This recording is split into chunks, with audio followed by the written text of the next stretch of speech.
Gebelikte batıl denebilecek inançlarımız var.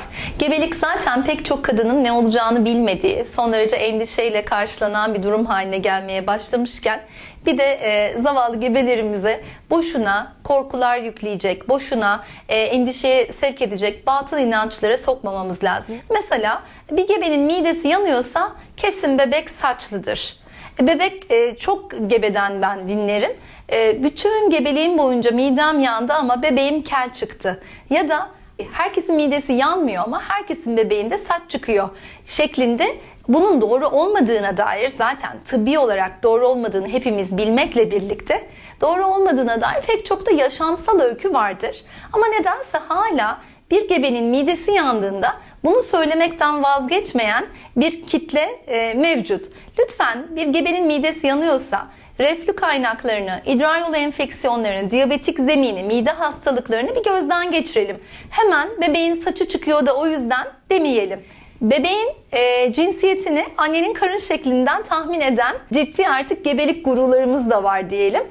Bu kadınlar hiçbir ultrason yapmadan hemen annenin karın şekline bakıp sivri ise kız, yataysa erkek ya da tam tersi, sivri ise erkek, yataysa kız şeklinde. Bakın bunda bile, karın şeklinde bile ortaya konmuş, sürekli söylenen bir doğruluk payı kendi içlerinde, bir doğruluk payı bile yoktur. Yani bazen karın şekli sivri olana kız denirken bazen karın şekli sivri olana erkek dendiğini biz de görüyoruz. Annenin karın şeklinin sivri ya da yatay olmasıyla bebeğin cinsiyetinin bağlantılı olmasının ihtimali yok. Tamamen annenin karın şekli annenin kalça yapısıyla, gövdesinin kısalığı veya uzunluğuyla, bebeğin içeride yayılma kapasitesiyle alakalı. Dolayısıyla cinsiyetiyle değil ama bir sürü başka omurga duruşuyla, omurgasının şekliyle, gövde uzunluğuyla bir sürü başka etkenle alakalı. O yüzden lütfen annenin karın şekline bakarak cinsiyet tahmini yapma durumunun da artık inandırıcı olmadığını bilelim. Gebelerimiz de aslında bu konuda çok fazla prim vermezse bunlar yavaş yavaş sönüp gidecek batıl inançlardan bir tanesidir. Bir diğer batıl inanç, annenin güzelliğinin kız bebek tarafından alınıp erkek bebek tarafından verilmesi. Aslında annenin güzelliği tamamen kendi duygularından gelir. Her mutlu insan, her mutlu anne adayı son derece güzeldir, güzel bakar, güzel gebelik geçirir. Mutluluk çok önemli.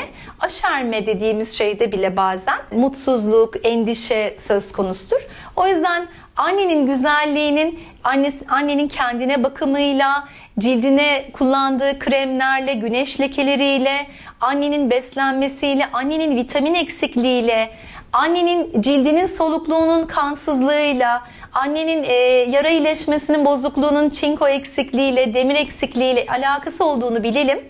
Lütfen anneyi çirkinleştiren ya da güzelleştirenin bebek değil, annenin kendi vücudundaki eksiklikler, vitaminsizlikler, bakım sorunları, mutluluk, psikolojik sorunları olacağını düşünerek daha somut veriler üzerinden, daha bilimsel dayanaklarla gitmeye çalışalım.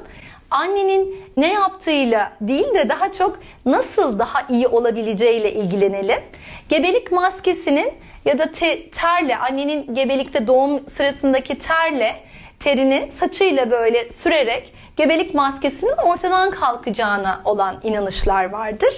Gebelik maskesi dediğimiz artan gebelik hormonunun melanin dediğimiz cildin rengini veren pigmentleri uyarmasıyla birlikte oluşan gebeliğe özel bir yüz bölgesinde görülen renk artışıdır. Güneş ışınlarıyla ve ultraviyole ile daha da uyarılır. O yüzden gebelik maskesi istemiyorsak en güzel koruma yöntemlerinden bir tanesi ultraviyole koruyuculuğu olan güneş kremlerinin yaz-kış gebelerimizin kullanmasıdır. Bu maske zaten gebelik hormonunun doğumla birlikte azalmasıyla giderek sönecektir. Annenin bakımıyla da rengi değişerek açılıp kaybolacaktır. Annenin terinin saçına bulaştırılarak silinmesiyle gebelik maskesinin gitmesinin de bir bağlantısı yoktur. Batıl inançlar o kadar fazla ki zamanında biliyorsunuz kara kedinin uğursuzluğuna da inanılmış.